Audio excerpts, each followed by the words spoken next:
Carole Landis is a name that has largely faded from popular culture. Today, she stands as one of the least known or celebrated actresses of Hollywood's golden age, with no films widely regarded as classics to her credit. Ironically, she is more remembered for the mystery and theories surrounding her tragic death and the haunting photo of her lifeless body on the bathroom floor than for her contributions to the film industry. Yet during her lifetime, Carole Landis was in fact a movie star. For a short time, she was one of the most glamorous and talked about figures of her day. Despite her beauty and talent, Carole spent her entire life searching for love, only to be cast aside by every man she cherished. Tragically, the man she believed to be her one true love, a man who showered her with promises, turned out to be a deceitful womanizer who ultimately shattered her heart with devastating consequences. This is the haunting story of Carole Landis, a woman of remarkable talent and beauty who has somehow been overlooked by history. She was often described as generous, sweet, liberated, and lovely, but she was also seen as an amoral femme fatale, an ambitious actress, a casting couch victim, and a tragic icon. But the real tragedy is that she has been largely forgotten. Born as Frances Lillian Mary Ridst on New Year's Eve in 1919, Carole Landis entered a world shadowed by hardship in Fairchild, Wisconsin. The youngest of 5 children, her parents, Clara, a Polish farmer's daughter, and Alfred, a Norwegian-American railroad mechanic, faced relentless struggles. Tragedy first struck in 1917 when 17-month-old Jerry, Carole's older brother, perished in a fire. After Jerry's death, Clara moved the family to her parents' home near Fairchild, Wisconsin. However, this stability was short-lived, as Alfred soon abandoned his pregnant wife and their 3 remaining children. Clara, resilient and determined, later excused Alfred's abandonment by noting, "He was a man whom life had given too much responsibility too soon, a restless boy." Carole inherited this quality. Speculation about Carole's paternity arose due to Clara's involvement with a neighbor, Charles Fenner, when they lived in Montana before moving back to Wisconsin. Clara lovingly nicknamed her beautiful baby girl, Baby Doll, a name she used for the rest of her life. Soon after Frances Lillian's birth, Clara learned that Alfred was in basic training for the Navy in Chicago. Without informing him of the birth of his daughter, Clara returned to Montana with her children, marrying Charles Fenner on December 19, 1919. This period of stability was brief, as Fenner left Clara in April 1921. Determined to find a better life, Clara moved her children to San Bernardino, California, where they lived on Bryant Street.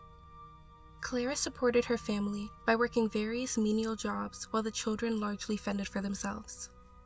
In a 1948 interview, Clara recalled how her older children took care of the younger ones and managed household chores while she worked. She specifically noted Carole's yearning for security and love, a desire rooted in her early experiences of abandonment and loss. Another devastating tragedy struck the family in 1925 when Carole's older brother Louis was accidentally shot and killed while playing with the neighbor's pistol. Young Frances, with her angelic face and brown hair, loved performing from an early age.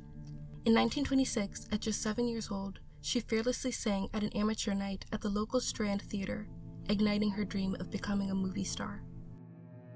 Entering San Bernardino High School in 1932, Frances balanced academic excellence with a vivacious social life.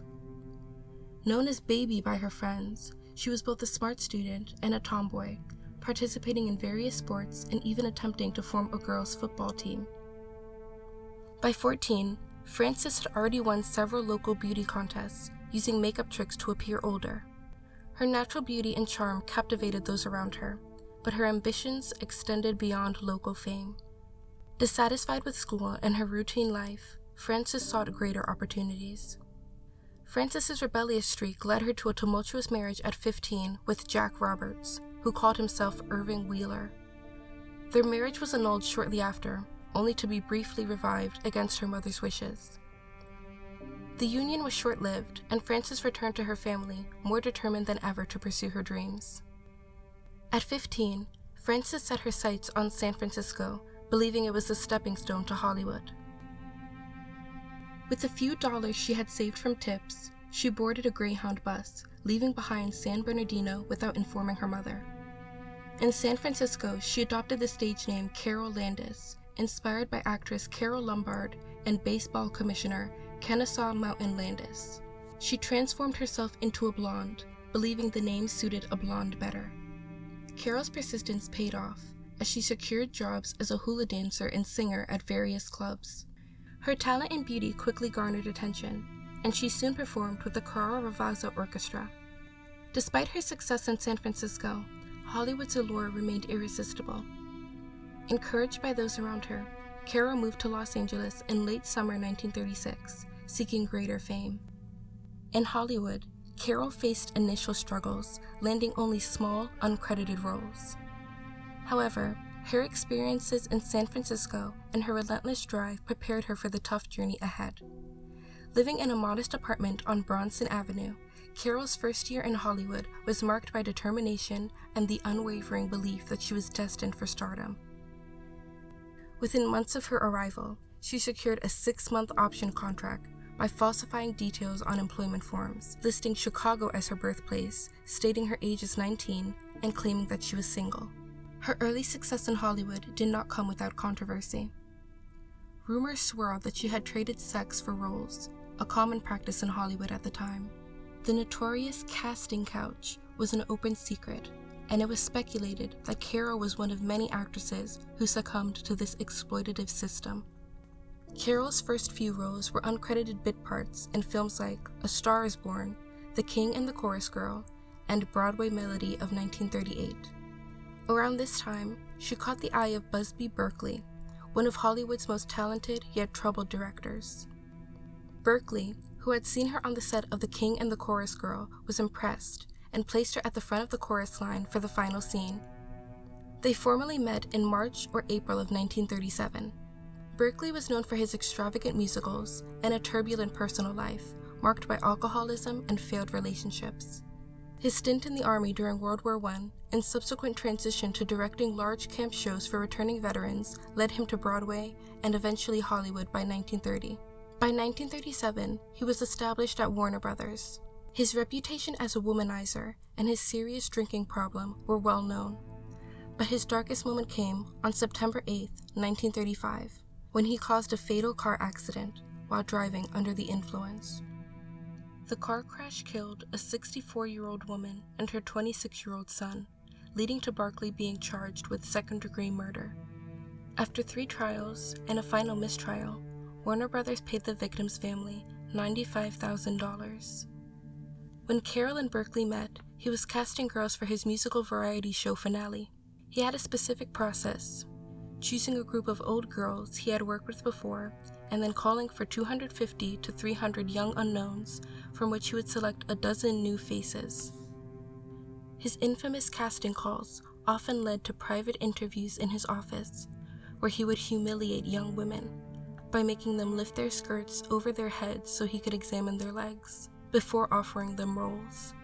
Carole was no exception, but whatever happened during their meeting, Berkeley hired her on the spot and later got her a 7-year contract with Warner Brothers. Carole's contract was typical of the time, starting at $50 a week with the potential to increase to $500 a week. However, it heavily favored the studio, allowing Warner Brothers to cancel at any 6-month interval and suspend her without pay if she refused any demands. Despite these harsh terms, Carole worked in over 20 films in small, mostly uncredited roles within the next year. Her personal life soon overshadowed her professional achievements. Carole's relationship with Berkeley became fodder for gossip columns, and her rapid rise from chorus girl to working actress left her the target of cruel rumors. The studio wives, aware of the young women willing to trade sex for fame, were particularly harsh. A persistent rumor claimed that Carole had worked as a call girl in San Francisco, a story perpetuated by acquaintances from her cafe days who later found themselves in Hollywood. In late 1937 and early 1938, Berkeley and Carole discussed marriage, and the rumors spread quickly. However, Berkeley's mother reportedly disapproved of Carole due to the rumors about her past, and the relationship cooled. By May 1938, Warner Brothers decided not to renew Carole's contract, likely influenced by her tumultuous private life and the re-emergence of her estranged husband, Irving Wheeler. Wheeler soon filed a high-profile lawsuit against Berkeley for alienation of affection, claiming that Berkeley had stolen Carole from him. He demanded $250,000 in damages. In court, Carole, likely at the behest of Berkeley and Warner Brothers lawyers, denied any romantic involvement with Berkeley. The suit was dismissed, but the damage to Carole's reputation was done. After leaving Warner Brothers, Carole met newspaper columnist Kenny Morgan at a Christmas party in 1938. Morgan, who was familiar with the founders of Republic Studios, introduced her to the studio, leading to a 3-picture deal in early 1939. Shortly after, Carole divorced Irving Wheeler and began dating Morgan. However, her career took a significant turn when she signed with Hal Roach Studios on August 25, 1939. Roach was searching for a lead actress for 1 Million BC. The lead role of Luana required someone sexy, beautiful, and athletic, capable of spending most of her screen time in an animal skin sarong. Carole's agent, Louis Scher, recommended her for the role, and after a series of screen tests, she was cast as Luana. Roach later claimed that director D.W. Griffith suggested Carole because she could run fast, which she demonstrated by sprinting barefoot on the back lot. As her career gained momentum, Carole's relationship with Kenny Morgan cooled, and she ended it in October 1939. She briefly dated Hal Roach Jr. before getting involved with Pat DiCicco, an associate of mobster Lucky Luciano and the former husband of actress Thelma Todd. DiCicco was allegedly abusive, and their relationship coincided with Carole undergoing nose reconstruction surgery, rumored to be due to his abuse. She ended things with DiCicco soon after leaving the hospital. In early 1940, Carole faced harassment from a stalker named Stanley Campbell, who was eventually sentenced to 3 years in federal prison for misusing the mail. Despite these challenges, Carole continued working, starring in the comedy Turnabout, which premiered in May 1940. During this time, Carole became engaged to Willis Hunt, a wealthy yacht broker, just 2 weeks after meeting him. They married on July 4th in Las Vegas, but quickly faced issues. Hunt was insecure and abusive, leading Carole to file for divorce in September 1940, citing extreme mental cruelty. She returned to work immediately, finishing Road's show and starting Topper Returns without a break. After her divorce, Carole engaged in a series of brief relationships, a pattern that continued throughout her life. As 1940 drew to a close, Carole Landis found herself single once more, but with a promising new career opportunity. Just before Christmas, she signed a 7-year deal with 20th Century Fox, guaranteeing her $400 a week, with annual raises that would eventually exceed $2,000 weekly by the 7th year. Her post-divorce whirlwind of relationships continued into 1941, and Carole's name soon became linked with Darryl F. Zanuck, the powerful head of 20th Century Fox. Zanuck, notorious for his extramarital affairs, demanded sexual favors from many of his actresses. Carole, unfortunately, was not spared from his advances. She became known as the studio whore, a label she could do nothing about if she wanted to keep her career afloat. Despite the rumors and the toxic environment, Carole never publicly addressed the scandal, though it deeply affected her. Shortly after her 1941 film, Dance Hall, wrapped up filming, Carole Landis was invited by the Department of the Navy to a private party at Ciro's in Hollywood. She was asked to offer suggestions on boosting morale and promoting civilian volunteerism, and on June 9th, Carole embarked on a week-long tour of several Army bases in California. Alongside Marlene Dietrich, Kay Francis, Linda Darnell, and the Kay Kaiser Orchestra, she performed for over 60,000 troops in 6 concerts, quickly becoming a crowd favorite. Carole's dedication to the war effort was unwavering. In early 1942, she embarked on a USO tour, becoming a beloved figure among the soldiers. Her career, however, began to decline as she was relegated to B movies, possibly due to ending her sexual relationship with Zanuck. She was initially slated to play the lead role in My Gal Sal, but the role was given to Rita Hayworth, and Carole was demoted to a minor role. Despite professional setbacks, Carole remained dedicated to the war effort.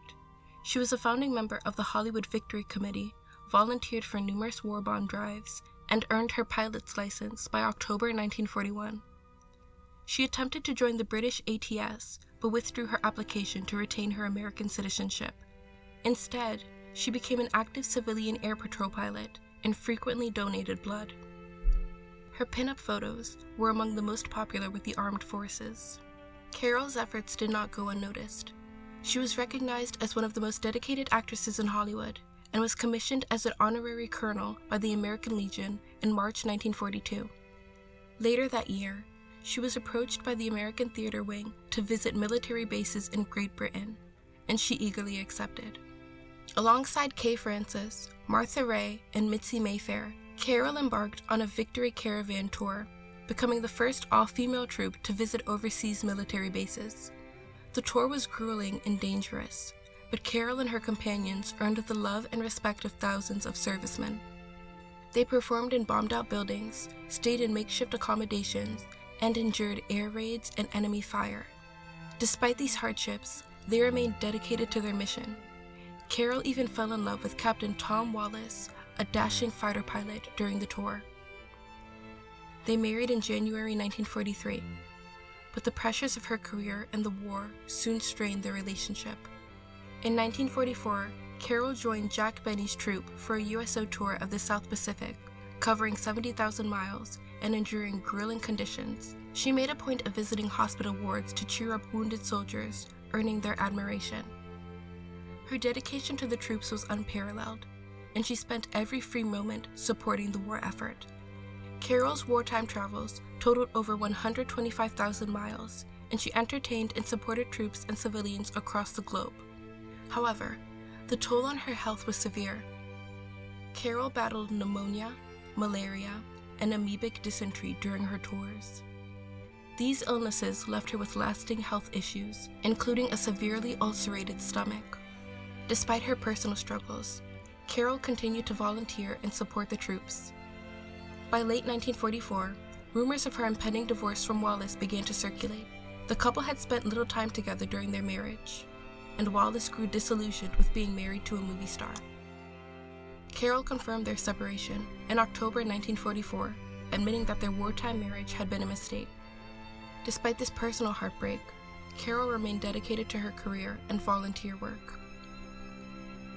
As World War II drew to a close, Carole Landis found herself at a crossroads, both professionally and personally. In New York, she was approached by J.J. Schubert to appear in the play A Lady Says Yes.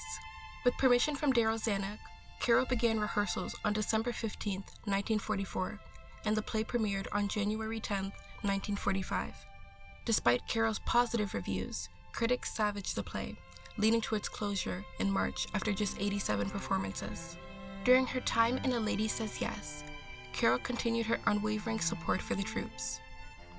On January 26, she visited the Brooklyn Armed Guard Center for a March of Dimes rally, entertaining soldiers and sailors with songs and dances. Carole made countless unannounced and unpublicized visits like these. A few days later, she was honored at the Town Hall War Bond benefit at the Waldorf Astoria on January 31st. Barbara Seaman's biography of Jacqueline Susan suggests that Carole had an affair with Susan during this period, inspiring the character of Jennifer North in Valley of the Dolls. After A Lady Says Yes ended, Susan introduced Carole to W. Horace Schmidlapp, a Broadway producer and heir to a vast fortune. Despite their seemingly odd pairing, Horace appeared to offer Carole the stability she craved. Returning to Los Angeles to film Dollface, Carole informed Fox that she would seek a divorce from Tommy Wallace. Although Fox was finally beginning to recognize Carole's talents, casting her in lead roles like in The Spider, Carole shocked everyone by leaving for Nevada to begin formal divorce proceedings. Zanuck was furious, and he threatened to cancel her contract and even sue her. Despite the uncertainty of her career, Carole left Los Angeles on June 4th and settled into a cabin at the Washoe Pines Dude Ranch before moving to Las Vegas due to altitude issues. She made daily visits to the nearby Las Vegas Army Airfield to visit with the Flyers, and she was granted a divorce on July 19th. Returning to Los Angeles the next day, Xanax still refused to see her. After Japan's surrender on August 14, 1945, Carole faced a deep existential crisis. The war had given her a profound sense of purpose and identity. She thrived on her volunteer work, visiting troops, performing at military bases, and supporting war bond drives. With the war's end, she felt a void, questioning her place in a world that no longer needed her in the same way.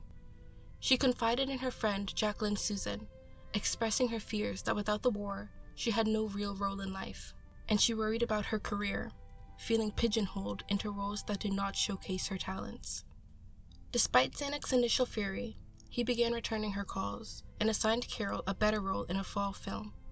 Meanwhile, Carole's relationship with Schmidlap was on and off, frequently making headlines.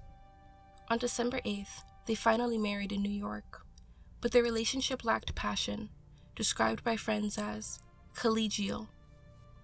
Back in Los Angeles, Xanax assigned Carole her final film with Fox, It Shouldn't Happen to a Dog.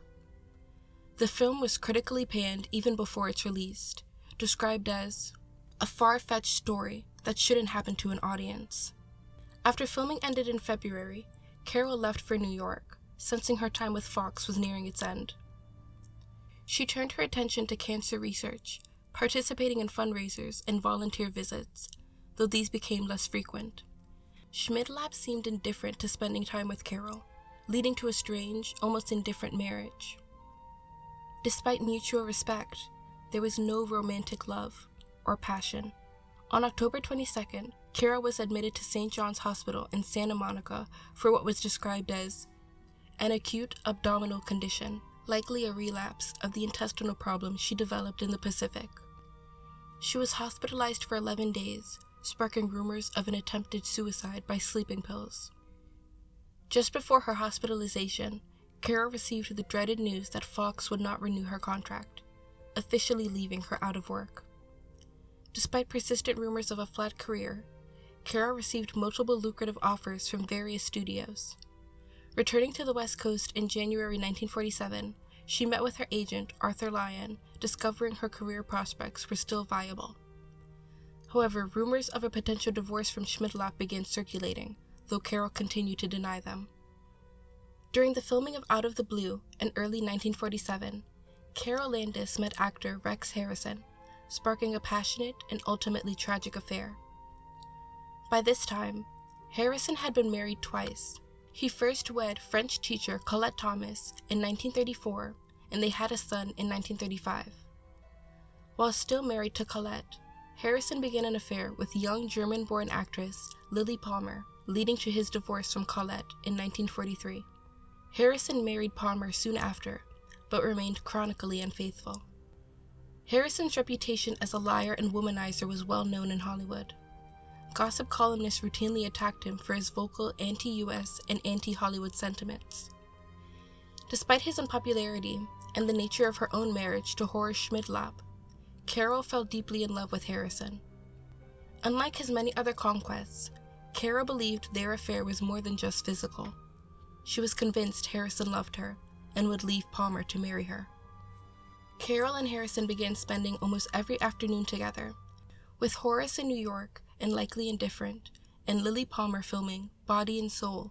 Their trysts were convenient. They often borrowed the mansions of Harrison's friends or rented secluded bungalows at the Bel Air or Beverly Hills hotels. They also enjoyed afternoons at Carole's favorite beach. By June 1947, their affair was an open secret in Hollywood. Carole was set to film 2 movies in London, The Silk Noose and The Brass Monkey, beginning in September. Desperate to be near her, Harrison convinced Daryl Zanuck to give him a film assignment in England, arriving in London 10 days before Carole. Their affair deepened in England, meeting in hotels or at the homes of Harrison's theater friends. Despite Harrison's lust for Carole, he saw her as nothing more than a distraction and had no intentions of leaving his wife. The Harrison family left London on January 18, 1948, traveling to New York and then to Los Angeles. By then, it was evident to Harrison that Carole was in love with him. When Carole returned from London, she tried to focus on a play titled Dream Girl by Elmer Rice, but she was extremely distracted. In her first week back, she filed for divorce from Horace, finalized in March. Almost immediately, news of her affair with Harrison hit the papers. Harrison's marital problems escalated, and he moved out of his marital home, staying with a friend, Roland Culver. The media frenzy exploded when Walter Winchell speculated that Carole's next husband would be Rex Harrison. The scandal infuriated Zanuck, who had millions of dollars invested in Harrison and his movies. He called Harrison into his office, threatening to fire him for breaking the moral turpitude clause in his contract. Zanuck also warned that Schmidlop could sue for love theft, similar to Carole's situation with her first husband and Busby Berkeley. Zanuck and Fox lawyers advised Harrison to deny everything, which he did, moving back home quietly. Carole believed Harrison would soon divorce Palmer and marry her. However, Harrison had no such plans. Amid the media turmoil, he continued seeing Carole, leading her on while telling friends how magnificently Palmer handled the situation. Carole's hopes were dashed when Harrison accepted a lead role in Anne of a Thousand Days on Broadway. Reading the play's script together, Carole realized the opportunity meant Harrison was leaving, effectively ending their relationship. By the 4th of July holiday, Carole had processed that Harrison was using her, mirroring the betrayal she felt from other men in her life. On Friday, July 2nd, she attended 2 appointments in Hollywood. The first was a lunch interview with Movieland magazine writer Crawford Dixon, who described her as a playgirl, disillusioned with life and jaded by her experiences with men. After lunch, she recorded a promotional talking picture at Hollywood Star Records, sounding almost jovial.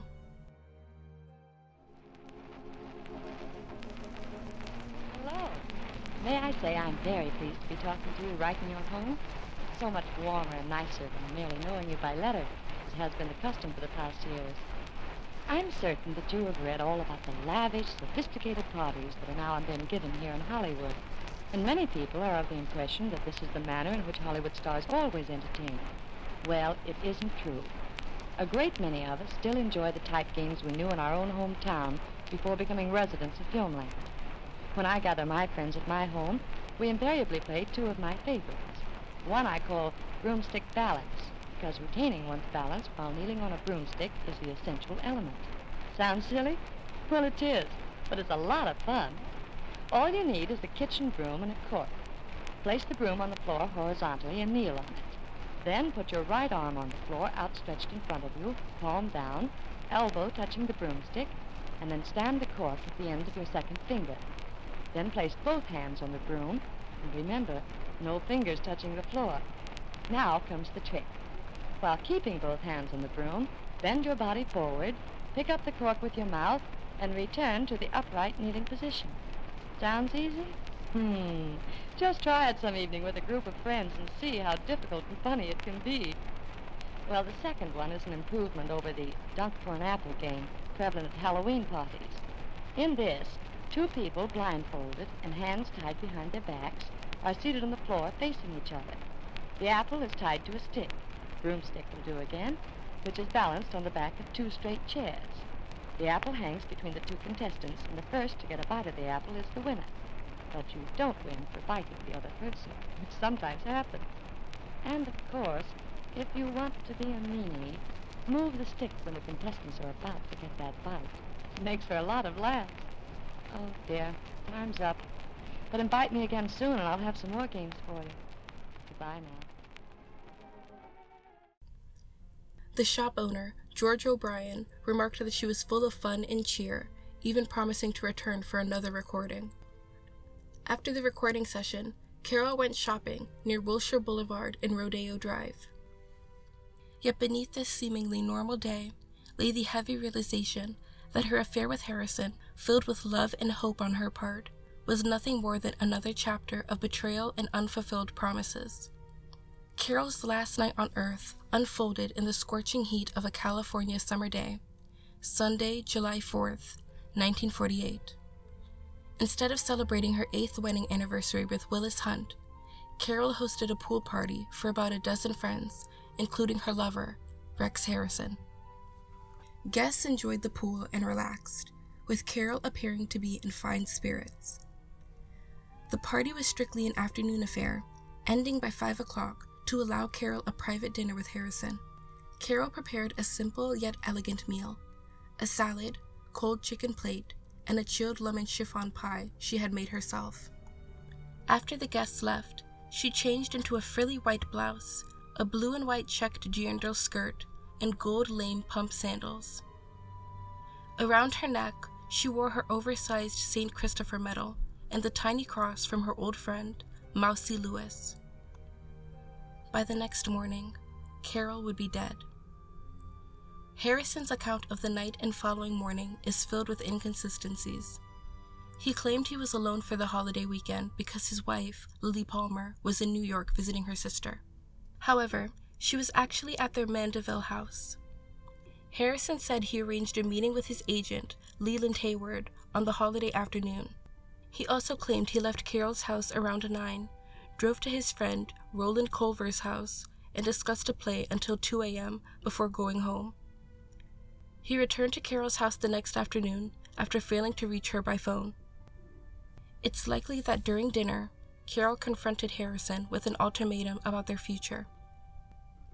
After Harrison left, Carole had several drinks and sorted through her photographs, albums, letters, and memorabilia, carefully organizing them into piles. She filled 2 medium-sized travel cases with the most personal items, leaving one at Culver's house along with a note, and the other at her own house with another note for Harrison. She also left a note on her personal stationery addressed to Dearest Mommy, which read, Dearest Mommy, I'm sorry, really sorry to put you through this, but there is no way to avoid it. I love you, darling. You have been the most wonderful mom ever, and that applies to all our family.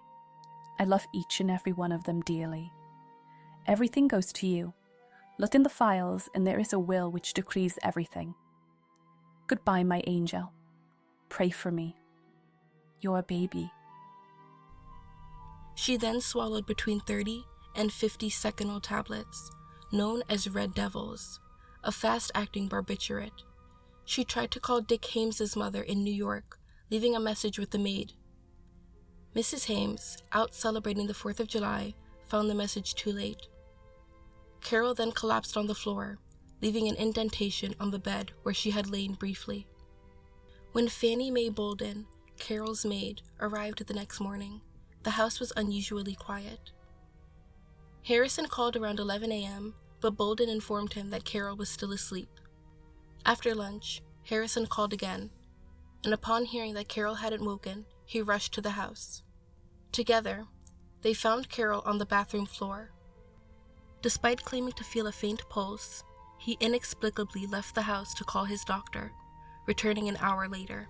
He then called for an ambulance and the police, following what was likely advice from Fox Studios publicity director Harry Brand. By the time the police arrived, the house was filled with studio personnel and reporters. Harrison, flanked by friends, told investigators a sanitized version of events, omitting their affair and the dinner the night before. He claimed Carole had been ill with an intestinal infection, a detail no one else corroborated. Carole Landis' death on July 5, 1948, shocked Hollywood and saddened those who knew her. The media quickly tracked down Alfred Ritzt, her estranged father living in Richmond, California. Ritzt had only seen Carole once in the last decade of her life. Despite likely not being her biological father, he often boasted about his famous daughter. In disbelief, he insisted that she would never commit suicide, referencing a perfectly normal letter he received from her in March. I don't know what could have caused her to die, but I don't believe she would ever commit suicide. She may have been worrying about her 4 marriages, he speculated. As the news broke, Carole's death dominated the headlines. Newspapers ranged from the blunt, "Carole Landis commits suicide, Rex Harrison finds body, to the vague, mystery clouds death of film star. The press's portrayal of Carole was often harsh, echoing the relentless scrutiny she faced in life. Time magazine's obituary coldly labeled her a torso, not an actress. Adding to the indignity, the coroner's photograph of her body was widely circulated. The image, often shown under headlines like "Carole Landis ends her career," depicted the beautiful actress curled up on the floor, dead. The autopsy report, released on Wednesday, revealed no signs of the digestive problems Harrison had claimed plagued Carole. With a blood alcohol level of only 0.12%, Carole was barely intoxicated, clearly aware of her actions. The cause of death was confirmed as barbiturate poisoning from an overdose of Seconal, with 5 times the lethal amount found in her system. The autopsy also revealed that Carole suffered from endometriosis, a condition that rendered her unable to have children. Rumors and speculation began to swirl, centering on Rex Harrison. Reports mentioned widespread, unconfirmed rumors of a personal note Carole had left for Harrison. According to Harrison biographer Alexander Walker, a long-retired Los Angeles policeman claimed to have seen a 3-line lover's farewell note to Harrison. Lily Palmer's memoirs also hinted at a note describing a policeman's offer to sell it to her for $500, which she declined. The contents and existence of this note remain unproven. Despite Carole's will, signed on June 22, 1944, which limited her funeral expenses to $2,500, the overwhelming turnout of mourners made it clear that her influence was vast and far-reaching. Initially planned as a one-day wake, the massive crowds necessitated an extension to Friday, July 9th, with the funeral scheduled for Saturday, July 10th. Carole's mother, Clara, deeply wished for a Catholic funeral, but the local parish priest refused, adhering to the church's stringent stance against sanctioning funerals for suicide victims. Instead, Bishop Fred L. Pyman of the Evangelical Orthodox Church of Santa Monica was called upon to conduct the service at Forest Lawn Memorial Park in Glendale. The funeral took place at Forest Lawn's Church of the Recessional, a serene stone church on a hillside, with the burial plot located on a hilltop deep within the park. Pallbearers included Carole's close friends, Dick Hames, Cesar Romero, Florence Watson's husband Lou, Carole's makeup artist Ben Nye, and actor Willard Parker. On the day of the funeral, fans began arriving at the cemetery hours before the gates opened at 9 a.m., creating a chaotic scene of cars, buses, taxicabs, streetcars, and throngs of pedestrians. At 12:15, Carole's family arrived, avoiding the red carpet and entering through a side door, followed by Rex Harrison, Lily Palmer, and Roland and Nan Culver, all escorted by mounted police. The Harrisons avoided the red carpet, with Palmer dressed in a navy blue dress borrowed from Mary Fairbanks, who had advised, "One doesn't wear black to the funeral of one's husband's mistress." The crowd recognized the Harrisons, and police had to escort them safely into the church. Harrison notably did not attend the burial, instead retreating to the Del Monte Lodge on the Monterey Peninsula with the Culvers. Inside the church, over 1,250 mourners passed by Carole's coffin, which was tilted forward for an easy viewing. The scene at the gravesite was less respectful. Sightseers perched on the lid of the concrete vault, prompting police to remove them. Romero and O'Brien protected Clara from the pushing crowd. Schmidlap, unable to reach his designated chair due to the mob, listened from a distance as Bishop Pyman conducted the graveside service. The loud sobbing of mourners filled the air as Carole's coffin was lowered.